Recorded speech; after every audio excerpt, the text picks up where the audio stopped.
बिस्मिल्लाहिर्रहमानिर्रहीम अस्सलाम वालेकुम रहमतुल्लाहि व बरकातुहू।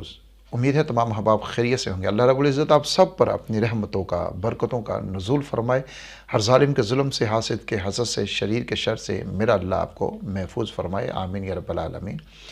सरसों के तेल के हवाले से मैंने वीडियो पहले अपलोड कर रखी है चैनल के ऊपर, उसका लिंक भी मैं डिस्क्रिप्शन में दे दूंगा। मैंने वो सारा प्रैक्टिकल उसमें दिखाया था कि किस तरीके से आप उसको प्योरीफाई कर सकते हैं, उसको साफ़ कर सकते हैं और कुकिंग के काबिल आप उसको बना सकते हैं। और इस वीडियो में भी आपको मैं बताऊंगा कि आप किस तरीके से कौन कौन सी चीज़ों का इस्तेमाल करते हुए सरसों के तेल को साफ़ कर सकते हैं और उसको आप इस्तेमाल कर सकते हैं अपने खाने के लिए।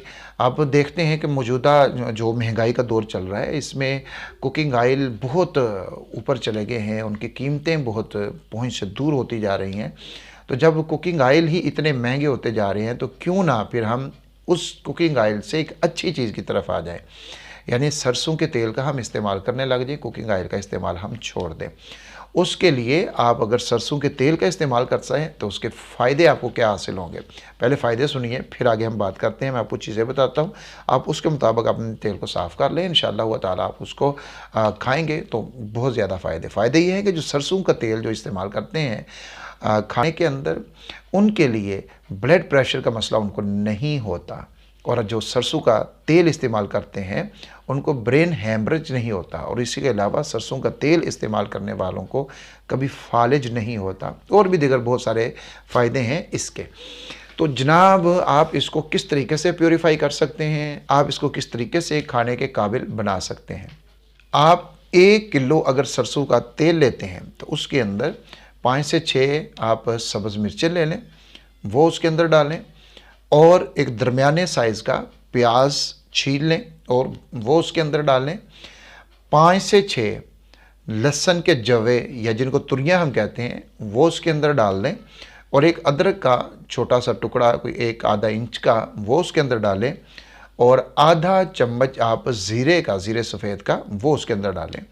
और अब इसको हल्की आंच के ऊपर आपने पकाना है, तेज़ आंच के ऊपर नहीं, हल्की आंच के ऊपर आपने इसको पकाना है।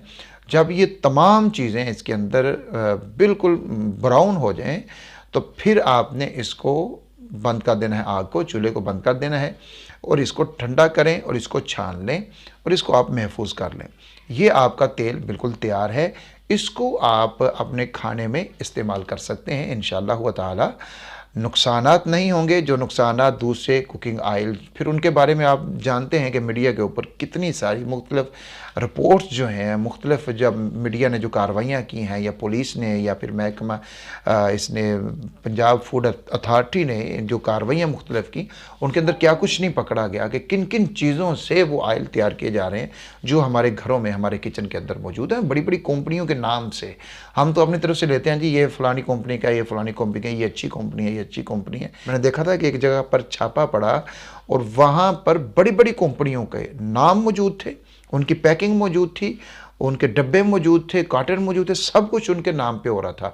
यानी कंपनी को ख़बर नहीं, लेकिन वहाँ पर कंपनी के नाम से पैकिंग होकर आगे जा रहा है और मार्केट में जा रहा है। मुझे क्या पता या आपको क्या पता कि ये वाक़तन कंपनी ने बनाया है या किसी ने 2 नंबरी इसके साथ किया, हमें तो इस चीज़ का इल्म नहीं होता। तो इसलिए उनको छोड़िए, इधर आइए, असल काम की तरफ आइए।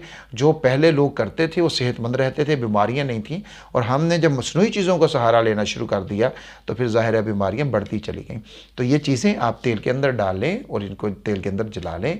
इंशाअल्लाह ताला ये तेल साफ़ करके रखें और इसको इस्तेमाल करें, बहुत ज़्यादा फ़ायदा आपको इस तेल से हासिल होंगे।